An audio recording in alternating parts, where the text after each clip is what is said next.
Welcome to the next installment of our adventures in the Linux command line. So what we're going to talk about in this video is what to do with those text files that we're going to have on our account, etc. How do we edit them? How do we just view their content quickly and stuff like that, okay? So I am currently in my home directory on a remote Linux server.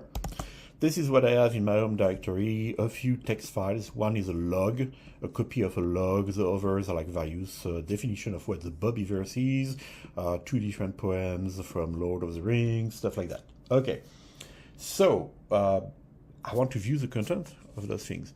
The simplest thing to do is display on the terminal, ask the shell to display on the terminal what's in those files. So the command to do that is cat, C-A-T. Cat takes an argument, which is the name of a text file. There we go. It just displays whatever is in that text file. I think this was from Wikipedia or something like that. And that's it. Again, like we learned to do before, we can specify a relative path name that is more than just the name of the file. For example, I could say go into download, then come back, and then Bobbyverse. And this is the relative name for the same file. I could use an absolute name. So I could do something like /home, /a/alessio/ let's be a little silly, // and then download, then .. then Bobbyverse. Same thing. Okay? So, and that's going to be true for all of the commands that accept a file name or a folder name as argument. You can specify it with absolute, canonical, non-canonical file name, or a relative file name. So this is good. This is a cool little command to just look at the content of a text file. Awesome. What else do we have here? Well, we have something that is actually a copy of a log of that remote server that I made a little while ago. So let's try to view it.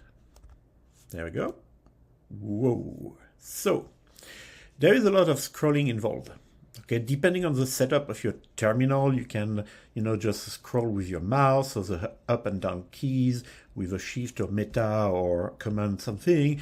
All right, but this is still not really practical. Okay, so when you are trying to view the content of a file, a text file that is going past what your screen can display pretty much, you are going to do cat, the name of the file, the pipe symbol, which is generally above the return key on your keyboard, and then less. So without going fully into the detail, because that's beyond the scope of this introduction, cat is a command. You ask it to, you pass an argument, you tell it to display the content of that stuff. It's going to output the content like it did before. So a ton of lines are going to come out of this. Pipe means take everything that is outputted on the screen by the previous command, feed it to the next command less. And less is going to be doing the job of a pager, which means it's going to display a first full page of information. That's it. That's the beginning of the log. And then it's going to have a prompt here. This is not the shell prompt. This is a prompt for the less command. And it's waiting for what? Well, if you press the down arrow, you go down by one line. If you press the up arrow, you go up by one line. And this is it. We are at the beginning, back at the beginning. If you press enter, go down by one line. If you press space, go down by one page. Okay, so you can scroll like that in your file, take the time to read and search for what you want. Talking about searching, there are a few more things that you can do while you are talking with the less command. Okay, I could do / and immediately when I type / you see that the prompt here changed from a colon to a /, and I can say for example, I'm going to take a guess here. I'm looking for ERROR. Enter. Pattern not found. Okay, it's fair enough. / is that ERROR lowercase? Yeah. So it scrolled me down to the first occurrence of the word that I specified after the /. Here it is, error. And it highlights it for me. I want to go to the next one. / enter. No need to retype /error. By default, it's going to search for the same pattern.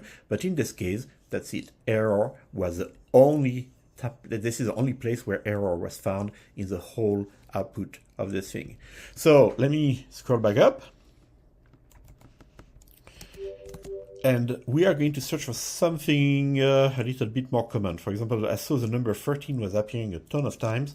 So /13, enter. There you go. So there's a 1 on top here. This is a first line. Then status 133, then 5.13, blah, blah, blah. It highlights all the ones that are in the current page. If I type /, so this is the one that I'm looking at currently, the top one, topmost one. / goes to the next one. / goes to the next one. / go to the next one, okay? And a question mark goes to the previous one, okay? So if I try this, it's going to go back at the end of the file and start again, okay? So /, go to the next one, next one, next one, next one, next one, next one, and so on, so forth, okay? So the / command allows you to specify a keyword, a word that you are searching for. It's going to scroll down up to the first occurrence of that word, and then a combination of / and question mark allows you to look for the next or the previous occurrence in the file. And this is great, but after a while I'm done. What am I going to do now? Q. Q means quit. That tells the less command, I'm done with your services. Okay, I don't need a pager anymore. Just bring me back to whatever shell command I was executing. So we just ran 2 commands here, cat and less. As the first one that ran was cat, its output was passed on to less, and less is the one that I was interacting with on the previous screen. How about creating a file? A basic plain text file. Well, the most basic way to create a file, so ls pwd, this is where I am right now. The most basic way is to use the command touch. Touch, and I'm going to say something.txt. Okay, but I could do so now. If I do ls, something.txt has been created. If I do ls-l something.txt, it has a size of 0. If I cat something.txt, it contains nothing. So that's what the command touch does. Actually, the command touch means you can use touch on an existing file, for example, touch _road, okay? So let's do ls l _road, and let's do a touch of _road. There was an O there. And then let's do another ls, let's be lazy actually, up arrow. Okay, so what's happening is that you list the information, the detailed information about a file. It tells you here the last time the file was modified. If you touch that file, that means you pretend that you just modified it. And then when you do a ls-l again, you're going to see a new timestamp here that corresponds to the time at which the touch command executed. So that's really what touch does, but it so happens that if you specify the name of a file that does not exist as argument to touch, well, it doesn't crash or anything. It just actually creates that file blank, completely empty, basic text file, okay? So that's not the only way to create files, okay? But the actual more interesting way to create a file is to use a text editor. So there are a ton of text editors, of course, on Linux. I would say Emacs is a mainstream one, very I have to say complete. It does a ton of stuff. VI and its successor VIM for VI improved is another like Rolls of text editor. So these are the two most well-known text editor, but there are others like Fresh and stuff like that. You can find a ton of text editors. The one we are going to use is called Nano. Why do we use Nano? Because it's available everywhere, almost everywhere, and on different Linux systems, I mean. And it's super basic. So in the context of this course, we don't want to spend 2 hours on Emacs or 2 hours on Vim to explain to you how to get the most out of the text editor. We just want you to be able to quickly jolt a node in a text file, look at the content of a text file, modify it, and stuff like that. So what happens if I say, for example, nano _road? It opens a text editor.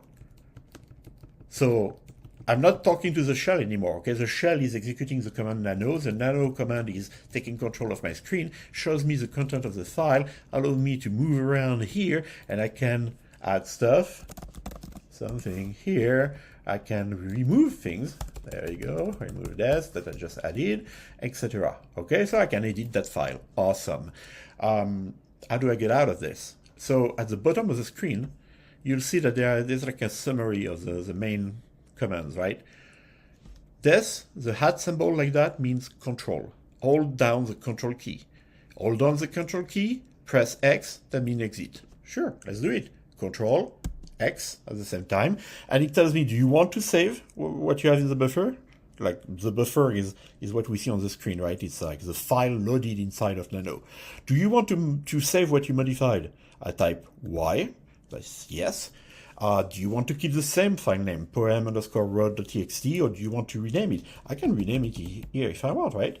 I can rename it poem_road. Old or new. Okay, new, because I just changed something supposedly. I removed my change, but that's okay. Enter. Save file under a different name? Yes. And I'm done. ls-l. And now you're going to see that simple ls suffix.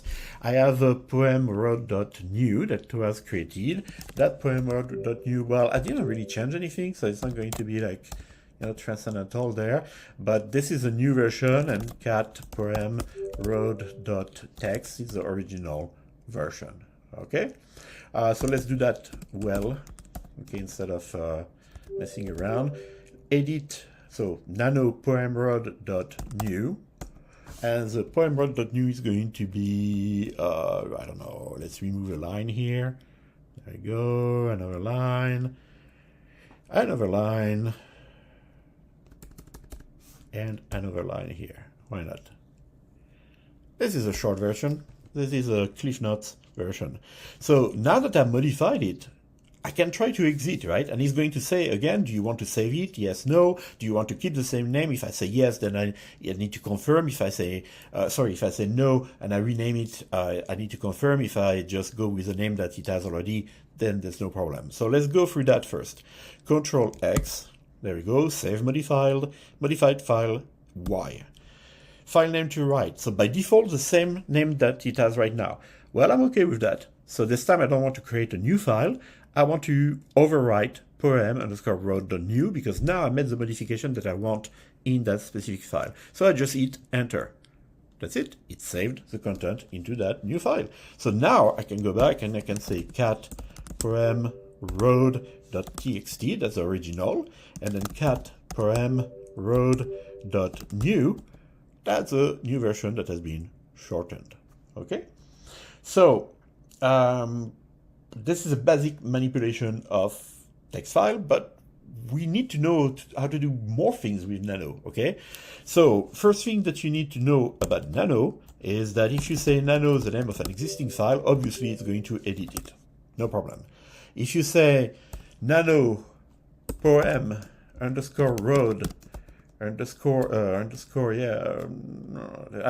.old, okay?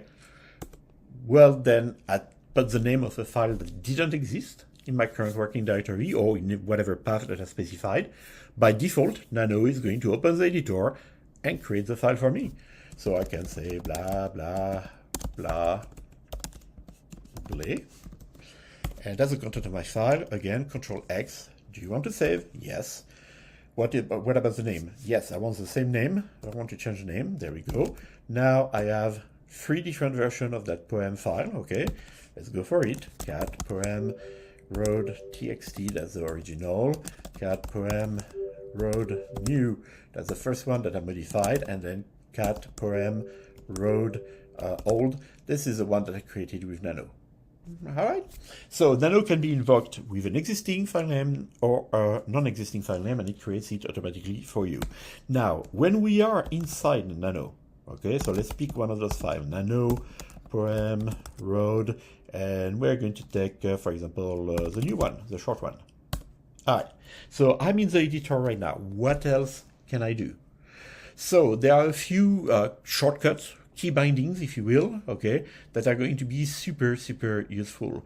We saw already the Control X that allows us to quit the Nano application. Okay, and then Nano makes sure that if something has been modified, then you are going to be prompted to confirm that you want to quit with or without saving. The next shortcut that we're going to talk about is actually here, right here. This is the first one in the list. Get help.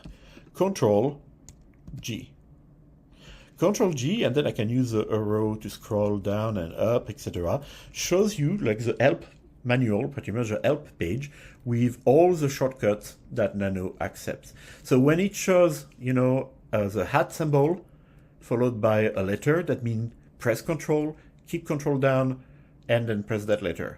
If it shows M minus and then a character, that means type the escape key, release it, and then type that character. This is called the meta. This is called control. Okay, this is a very common notation in Linux system to indicate like shortcuts. Okay, so you see that you have like actually a ton of them. Okay, so we're not going to go over all of those, but now I want to get out of the help page. Okay, I want to go back to editing my file. It shows me here, if I want to exit this page, I do Control X. Sure thing, here we are. And I'm back to my file. So we know how to open Nano on a file or create a new file with Nano. We know how to quit. We know how to get some help. The other thing that comes very handy often is I modify and I want to save. Control O. File name to write, kind of like when we exit, right? It tells us, are you sure you want to overwrite your current content? Yeah, I want to keep the same name. I want to overwrite this current content. There we go. Now my file has been saved and it contains something and I'm still in the editor, unlike Control X, right? Another thing that comes in handy, especially when you program, when you write code, escape, and then release, and then C.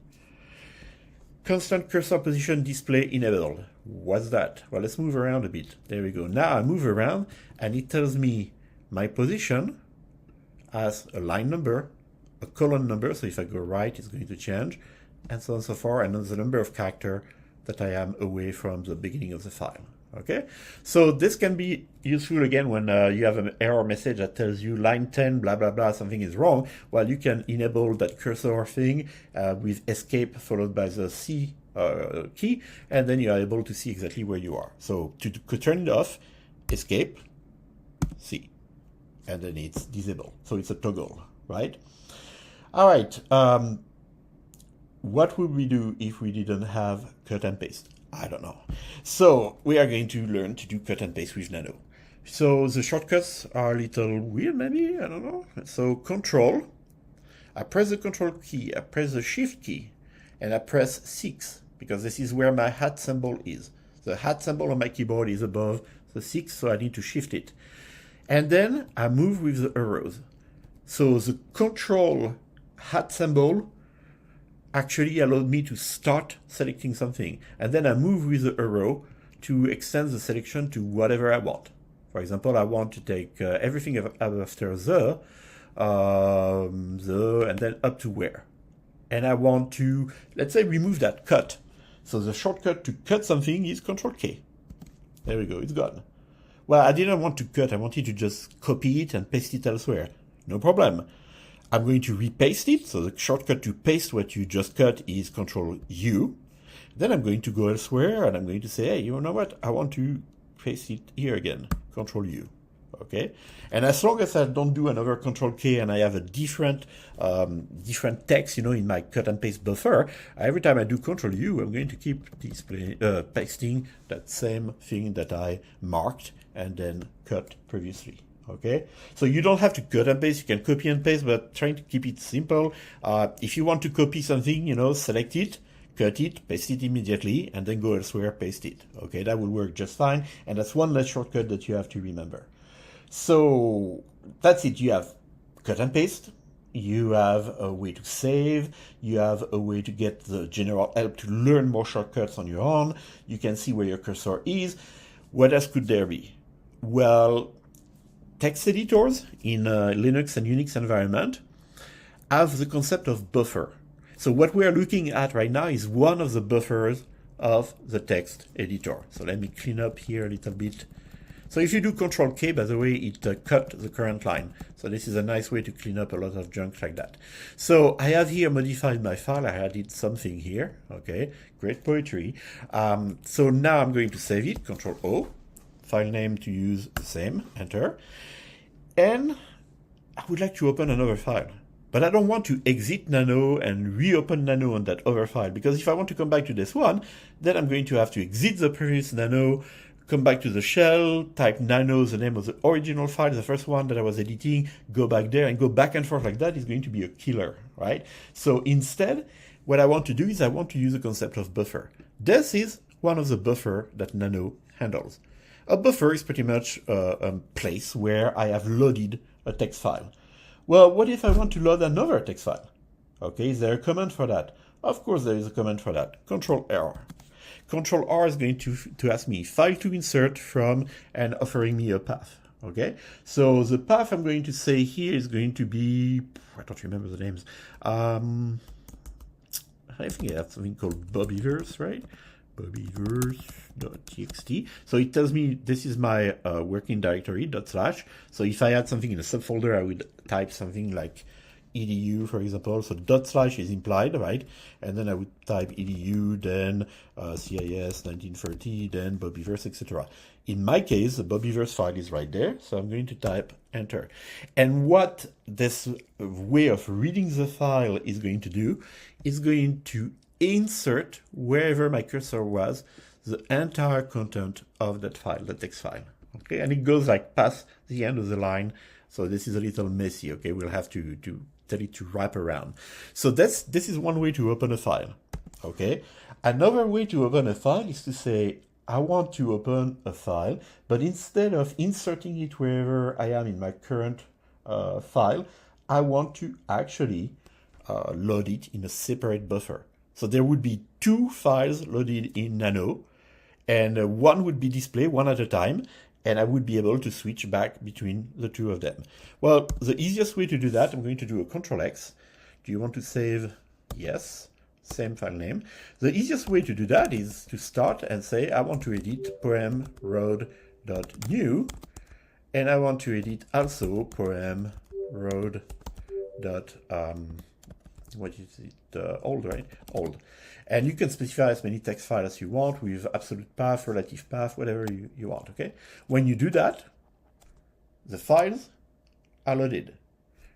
Okay, now I need a way to go from one to the other. Here we go. What is the shortcut? Escape. Then I need to do Shift, comma, because the comma key is where my lesser than sign is. So escape followed by lesser than, I go to the previous buffer. Escape followed by greater than, I go to the next buffer. And it's circular. So if I keep doing next, if I keep doing next, escape greater, etc., I cycle through all of the buffer that I have open. And that's it. I can edit multiple files like that, no problem. And then I can save them, and then I can exit the editor when I'm done, Control X. This is the simplest way to do that. So I did a Control X here. There was no change to the file, so it didn't ask me anything. I do another Control X. There was no change to that file also. It didn't ask me anything. So Nano is smart enough to ask you if you want to save yes, no, and then the name to be saved with only if it detects that you have like changed something in the current file. And that's it. You have everything you're going to need at the beginning to be able to work with text files. And we use text files for all sort of things. Configuration of application are generally text files. Web stuff is generally all text files like JavaScript, CSS, HTML. The code of programming language, before you compile it into a program that you can run, that code is written in a text file. So yes, text files are something that as a computer scientist, you're going to deal with a lot. Well, now you have the tools to do it with Linux. All right, thank you for listening, and I'll see you in the next video.